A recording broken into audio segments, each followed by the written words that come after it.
can choke you while You're I'm live. fucking you. Yeah, exactly. Okay, good. Alright, I'm good with that, I think. Just forget that there's even a microphone. Do as what comes naturally. Yeah, right? Sure. But I just think that the class system was orchestrated to, I mean,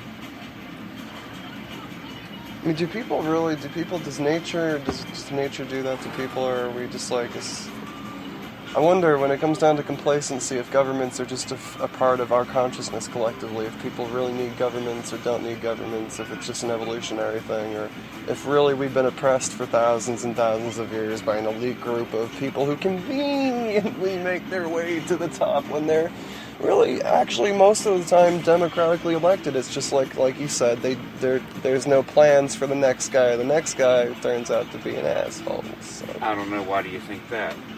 The real, actual, better picture is that I have a plan that I want to achieve, so I'm going to just wait until certain things happen that I can utilize it. It's called, being opportunistic. So I'm just going to wait till I can take the opportunity to utilize certain things to meet my goals. It's far more efficient, and it's sort of like, what do you call it? When you, in comedy, it's, the guy is good at, like Robin Williams was. He was good at improvisation, okay, on the spur of the moment. And that's really what shit requires. So it doesn't require a big-ass plan. It requires people who can fucking on the spur of the moment adjust to the situation and make it work for them. What comes naturally. So you're saying governments develop as a result of spur-of-the-moment thinking, like... Not spur-of-the-moment thinking, no. It occurs because as time changes, people's perception of government changes, and so does their belief in divine right, for example. The elites. But no matter what, you've got somebody setting the government up, correct? Yeah. Okay, so at no time is there ever just a crew of guys sitting around fucking smoking a bowl, having a beer, and chatting about how we're going to start a fucking government. At this particular point, no. As it was in the formation of this country, my family included, the Butlers, all right? Okay? I have to start to wonder, in looking at the founders of this country, since every single fucking one of them was like, and this is just pure speculation. I mean, it's not that I got anything I can prove. It's just looking at history and formulating an opinion in my head. I'm looking at this and going, every single one of them was a third, fourth, or fifth born son. So exactly what were they likely to inherit from the father? You consider yourself a part of an aristocratic lineage? Oh, I'm absolutely an aristocratic. Yeah. My relative is Kate Middleton. For those like myself who aren't aware of Kate Middleton, who is that?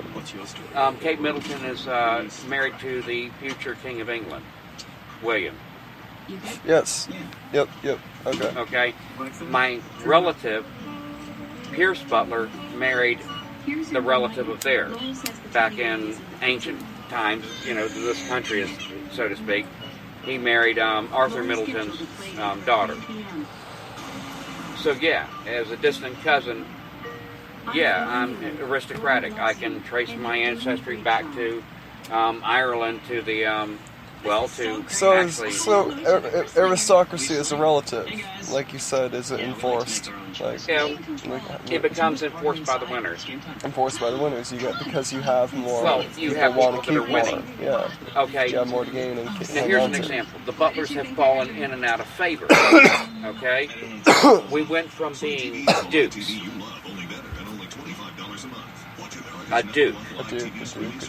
A duke is just short of being a king. You see what I'm saying? Yeah, man. So we went from that to being, oh fuck, your damn line is tainted. You're fucked over. I mean, yeah, it's not. In other words, that scene is always changing. I mean, you have the Tudors, you have the Stuarts, you have the freaking I forget the family that Mary Queen of Scots came from. You have Charles the Orange, which was, and Strongbow. In other words, you have a ton of families. So this is what I would find, like if I were to do a genealogy search, like a genetic search or something even. It's a lot of crazy, it's a lot of involvement, so you must have a lot of like experience. All these people are directly related, yes. Yeah, you must have a lot of experience in the mindset of the elite, right? I know how they think. We went to school with them. Yeah. And not even just the elite, but the elite in South Carolina. Just That's our a hell of a state. party, bro. We were related to everybody that was anybody. The Bulls, the Lazards, the Middletons, the Mises, I mean, you just go on the Rutledges, the Coatsworth Pinckneys, the Pinckneys,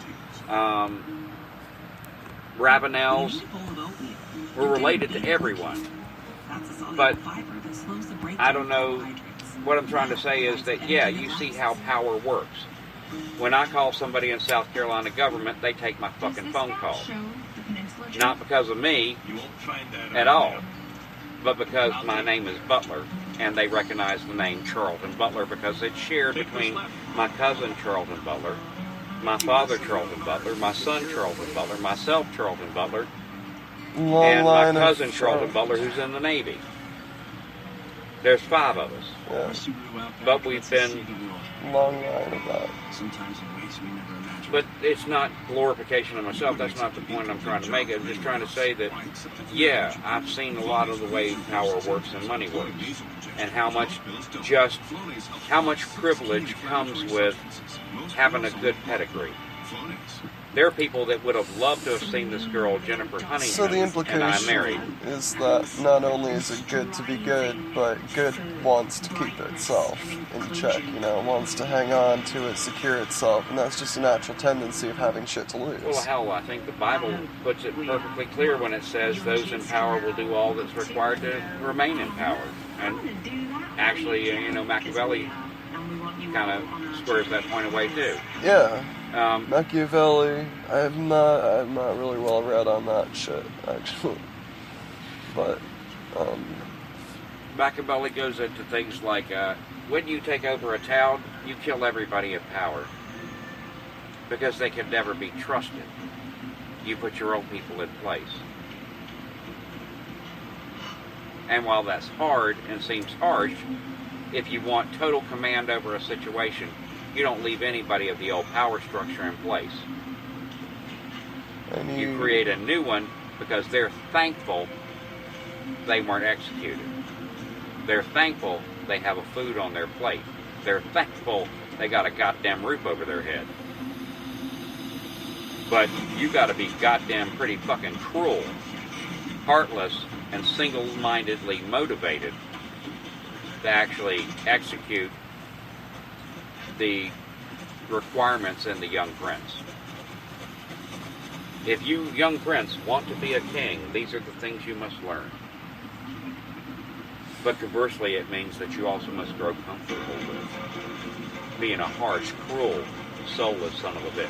So, do you consider yourself inclusionary? A what? You consider yourself exclusive? Oh, hell no. I think everybody's born to the same thing. It's just, some people are stronger.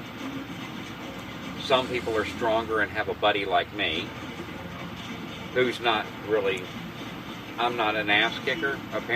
Apparently I'm more of an ass kicker than I think I am, if you ask my cousins. Okay? Yeah. Dude, we don't want to see you get in a fight. You just stay cool. And I'm looking at him thinking, I don't like to fight. And I don't. But this guy's getting his ass beat. Apparently. Weird timing, huh?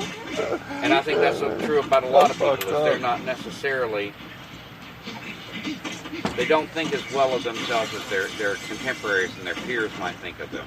To me, I'm just like, if I can avoid a fight, I will. I find it best not always to presume how people think, because even though their actions may demonstrate how they think, it may just be a reflection of another psychology, you know. Well, or post-traumatic stress disorder in their lives. Yeah. By the way, does anybody know where Twyla went? Outside the city. Oh, okay. Oh, yeah. There she is. All right. That's cool. It's kind of